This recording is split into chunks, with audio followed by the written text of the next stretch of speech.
a 12-year Major League vet, a 3-time All-Star, president of the board of the Miracle League of the South Hills, recipient of the Gibson Award for Sports, MLB Network analyst. MLB Network has continuous live opening day coverage featuring the Emmy Award-winning MLB Tonight. Plus, it'll have Red Sox v. Yankees tomorrow at 1 p.m.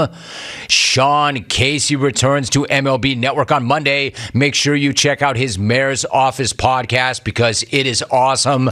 Case, it's opening day. You're back in the jungle where you belong. Case, how you feeling? How you doing? Romy, let's go, buddy. Opening day 2022. Great to be back on, my man. I didn't know if this was going to happen this year, so I'm glad it's happened. Bam. Exactly right. I did not think it was going to happen, but here we are. Here the bleep we are. It's opening day. It's a tradition we have, a tradition unlike any other. You know, Case, it's so great to have opening day, but let me start right here. As you know from playing in Detroit, there is a good chance you're going to face some rough weather at the start of the year. You have a great story about getting off to a rough start when you were playing for Jim Leyland. Let me start right there. How rough was that start? Oh, man, you're the best, dude.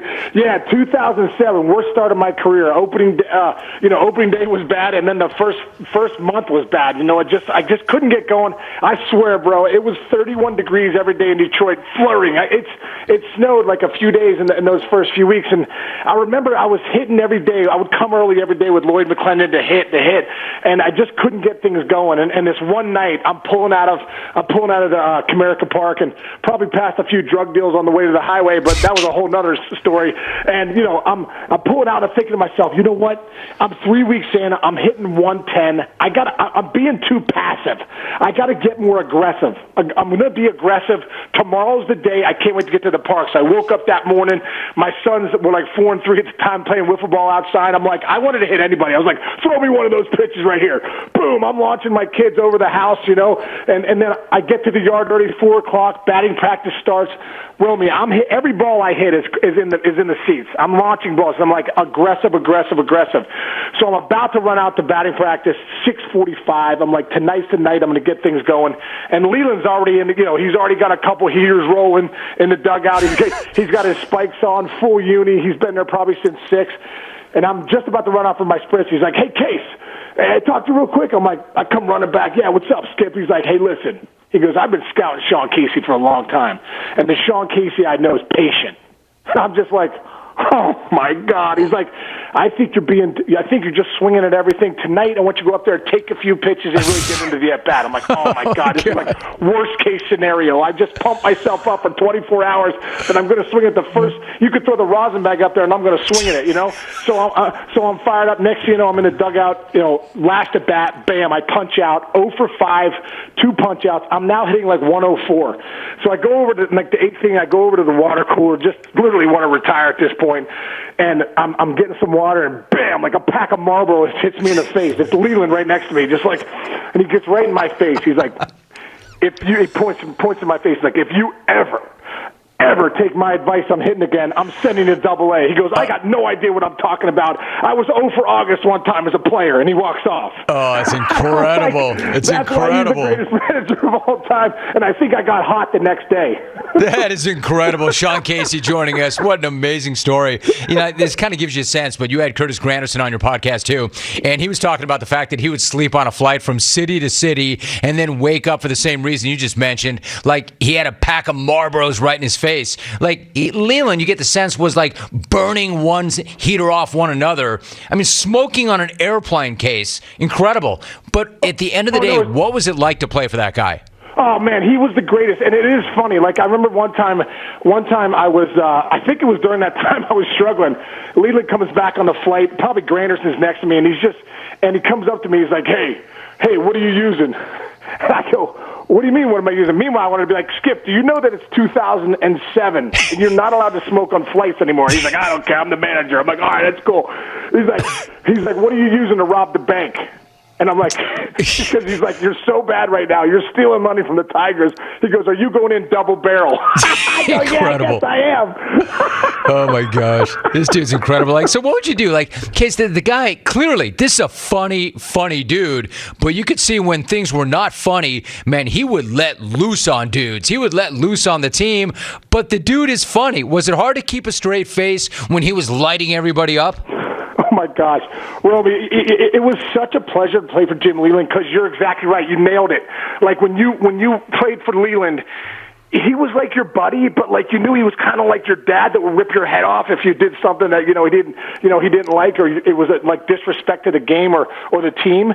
So yeah, I mean it was like when you're with Skip, it was you definitely rode that fine line, but he was just such a great manager, and the stories are just like so endless about he was so funny, but he just rode the fine line of, hey, I just want to let you know I'm the manager and I'm going to make sure that you know that. And I think that was what was so genius about him. Sean Casey joining us. Case, this is what I love about you and your podcast, the stories. Like, you have a million stories, and you get guys on who also tell amazing stories. Speaking of stories and legends, you saw David Ortiz in the minors.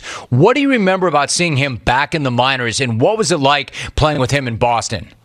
Oh, man, I tell you what, I played against Big Papi when he was with the Twins. And I remember I was in Akron, Ohio. I was in Double-A with the Indians, and Big Papi comes up with the Twins. And I just remember, man, just a big dude. Like, he was just bigger than everyone else, but he was very jovial. You just kind of loved him.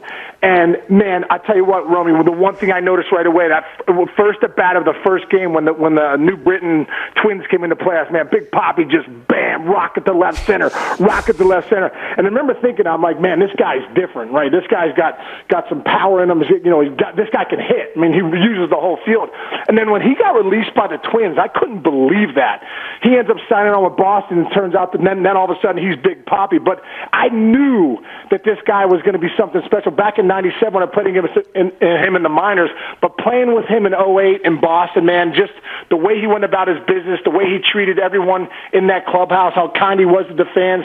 But that guy, for me, is on Mount Rushmore of Boston athletes, just as far as what he did for that city. Sean Casey is joining us. Case, on MLB Network, I thought recently you did a great analysis of Cody Bellinger's swing. He had a brutal batting average last year, and his spring training was not much better. What do you see when you watch him at the plate right now? Well, I think the one thing, Romy, that I have in common with Bellinger is I had a shoulder injury, too, in 2002, and I had surgery on it. And I'm not going to lie, I grinded like the rest of that. It would never came back to be 100%. And I guess the one thing that I see from Bellinger that, he has always had such a violent swing. He's a big dude, 6'4", 6'5", a lot of moving parts.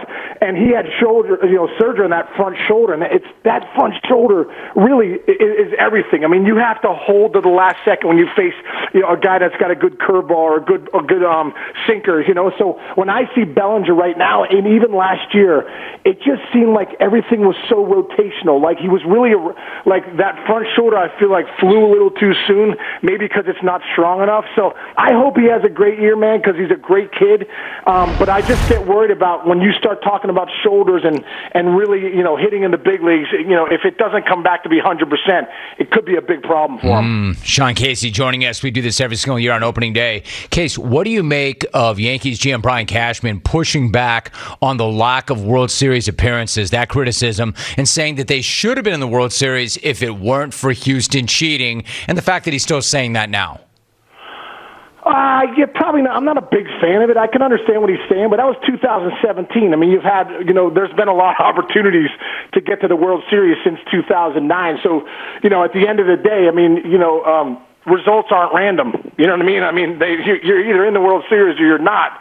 And, I think for the Yankees, obviously they have such a storied history, for all fans and Yankee fans, if you're not in the World Series, you're not winning titles, then that's a failure for them. But yeah, I think that, for Cashman to kind of look at it that way, I think, at some point you got to get to the World Series and win it if you're, in New York. Yes, agreed. Sean Casey joining me for a few more moments. Case, you had John Hirschbeck on your podcast recently, and one of the things you guys got into was about knowing when it was time to retire. He retired after the Cleveland-Chicago World Series. You retired after the '08 season with the Red Sox, but you hit .322 that year, so you were still raking. What do you remember about your final game, and then how did you know that it was time? Oh, man, I tell you what, I just felt like, even during that season, Romy, it was my first year off the bench. Playing in Boston was an absolute dream. I hope every player gets a chance to have an opportunity to play in Boston.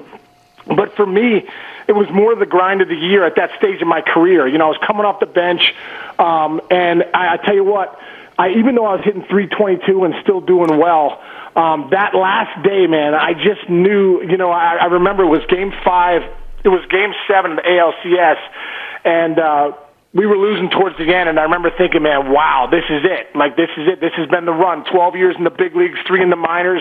What an unbelievable run, a grateful run. But I just knew in my heart, I was a big believer of this.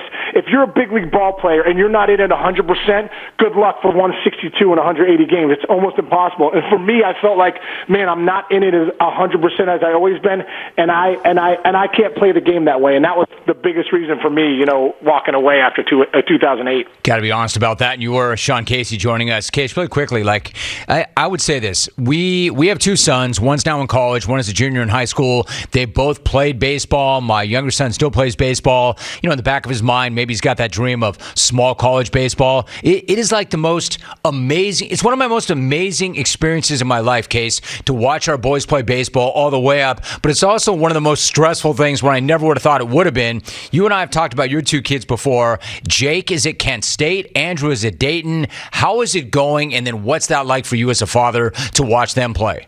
Oh, my God, Roman, you know the deal as a dad. You know, I mean, I think that's the biggest thing is, like, you know, Andrew's getting some starts this year. He's kind of had an up and down year. Jake's getting a few starts as a freshman, but, you know, in and out of the lineup. And I just say, you know, you can't teach experience. At the end of the day, if you can get in there and get some at-bats, you've learned more than somebody that hasn't got those at-bats. So for me, watching them know as a dad, bro, like, I don't know how my dad did it for the 12 years, because he had the DirecTV package. I think I bought him back in the day. And my mom used to say he used to pace the living room. Like, we'd be playing the Angels. It'd be 12:30 at night. My dad's in Pittsburgh, just pacing the living room, you know, on game 100. And like now I understand, because I'm get a chance to watch some of these games on TV, and I'm like, oh man, I'm just all jazzed up, as I'm sure you are. Like you want for your kids more than you want for yourself. So what an experience to be able to watch them play. And like, you know, Romy, it's a tough game, man. So when you watch your kids play and they fail, you're just like, keep going, keep grinding, keep going. That's pretty much the advice I tell them. That's it. Case, you know, the other day we had a horse race in New Mexico, and it was a big race. And Alex Bregman's dad, who's kind of a famous baseball dad, is a high-ranking authority in the sport. He's a lawyer and a high-ranking authority. And of course, we know that he taught Alex TTFN, toughen the bleep up. And it's funny you mentioned your dad, because I'm sitting with these guys, and it's still preseason, and they're tracking Alex's every at bat. And his dad is a funny guy. He's like, bleep, an idiot just struck out. You know, nothing that he wouldn't have said to the kid to his face anyway. But even at that level, you're talking about a really high-level major leaguer, the old man is still tracking every single at-bat, and even in the preseason. And probably that wouldn't surprise you, right? No, isn't that crazy? Because I think, yeah, you're still the dad, and you want them to do well and all that stuff. And I tell you what, it is tough. I know for me, I try to like separate myself, because I remember calling home to my dad sometimes, and he would answer the phone and be like, "Hey, why are you swinging at that slider from Randy Johnson?" I'm like, "Dad, you come and try and hit this." I'm like, "Put Mom on the phone so we can talk about days of our lives or something." You know what I mean? I don't want to talk. I don't really want to talk hit right now, but it is one of those things. I think as a dad, you're always kind of evaluating, especially your kids in sports and stuff like that, and it's a tough thing to navigate at times, even if you're a big league dad like Alex Bregman's dad. Case, put Mom on the phone so we could talk about days of our lives. And it's so funny, too, because I'll watch games with our younger son, Logan, and something will happen, and my wife, Janet, will say, don't bring that up, don't bring that up. I'm like, honey, please don't tell me what I can and cannot bring up with the kid, all right? I'm only here to pump him up. We can be real. We can have real conversations. It's so funny, like the dad-mom thing in baseball.